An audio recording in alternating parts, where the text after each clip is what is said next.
आज जानेंगे मोहिनी एकादशी मई 2025 में कब है। इस दिन क्या करने से सौभाग्य की प्राप्ति होती है। वैशाख माह की मोहिनी एकादशी का व्रत बहुत पुण्य फलदायी माना जाता है। कहते हैं इससे मोह, लोभ, क्रोध, अहंकार जैसे विकार दूर होते हैं।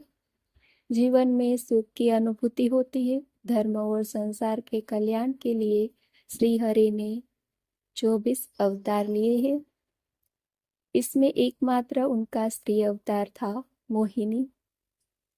इसमें उन्हें एक स्त्री रूप में दिखाया गया है जो सभी को मोहित कर ले। इसके मोह में वशीभूत होकर कोई भी सब भूल जाता है। इस अवतार का उल्लेख महाभारत में भी आता है। वैशाख माह की शुक्ल पक्ष की एकादशी के दिन मोहिनी एकादशी मनाई जाती है। मोहिनी एकादशी का व्रत करने वाले के समस्त पाप मिट जाते हैं और इसे नरक में भी नहीं जाना पड़ता। इस साल मोहिनी एकादशी कब है? मोहिनी एकादशी 8 मई 2025 को है। संसार में इस व्रत से उत्तम दूसरा कोई व्रत नहीं है। इसके महात्म्य के श्रवण एवं पठन से जो पुण्य प्राप्त होता है वह पुण्य 1 सहस्त्र गोदान के पुण्य के समान है। मोहिनी एकादशी का मुहूर्त देख लेते हैं। वैशाख माह की शुक्ल पक्ष की एकादशी तिथि 7 मई 2025 को सुबह 10:19 से शुरू होगी, जो इसका समापन 8 मई 2025 को दोपहर 12:29 तक होगा।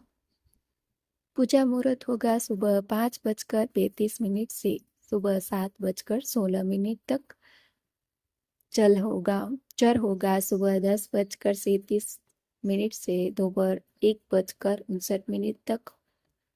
मोहिनी एकादशी का पारण का समय होगा। मोहिनी एकादशी व्रत पारण 9 मई 2025 को सुबह 5:34 से सुबह 8:16 तक किया जाएगा। पारणा तिथि के दिन द्वादशी समाप्त होने का समय 2:56 तक है। क्यों लिया मोहिनी अवतार वो भी देख लेते। देवताओं और दानवों में मिलकर समुद्र मंथन किया था। समुद्र मंथन से अलग अलग कई रत्न निकले। अंत में भगवान धन्वंतरी अमृत कलश लेकर प्रकट हुए। अमृत देवताओं के साथ ही असुर भी पाना चाहते थे। अगर असुर अमृत पी लेते तो वे अमर हो जाते और पूरी सृष्टि में उनका आतंक बढ़ जाता। असुरों को अमृत न मिले इसके लिए भगवान विष्णु ने मोहिनी अवतार लिया था। उस दिन वैशाख शुक्ल एकादशी थी। मोहिनी ने चतुराई से देवताओं को अमृत पान करा दिया। मोहिनी एकादशी के दिन सुबह जल्दी उठ स्नान आदि से मुक्त होने के बाद साफ सुथरे कपड़े पहने। भगवान विष्णु और माँ लक्ष्मी की पूजा के बाद तुलसी की पूजा आरंभ करें। सबसे पहले तुलसी के आसपास अच्छे से सफाई कर ले। इसके बाद तुलसी के पास दीपक जलाए और तुलसी जी को लाल चुनरी अर्पित करें। ऐसा करने से साधक को भगवान विष्णु और माता लक्ष्मी का आशीर्वाद मिलता है और घर में सुख समृद्धि भी बनी रहती है। तुलसी पूजा करने से किस बात का हम ध्यान रखेंगे वो भी जान लेते। एकादशी के दिन तुलसी पूजा के दौरान तुलसी को स्पर्श करने से बचना चाहिए। एकादशी तिथि के दिन तुलसी में जल अर्पित करना शुभ नहीं माना जाता है। धार्मिक मत है कि इस दिन पर तुलसी जी निर्जला व्रत करती है। ऐसे में जल अर्पित करने से उनका व्रत खंडित हो सकता है। इसी के साथ एकादशी के दिन तुलसी के पत्ते भी नहीं उतारने चाहिए। इसी के साथ भगवान विष्णु के भोग में तुलसी शामिल करना न भूलें, क्योंकि इसके बिना विष्णु जी का भोग अधूरा माना जाता है।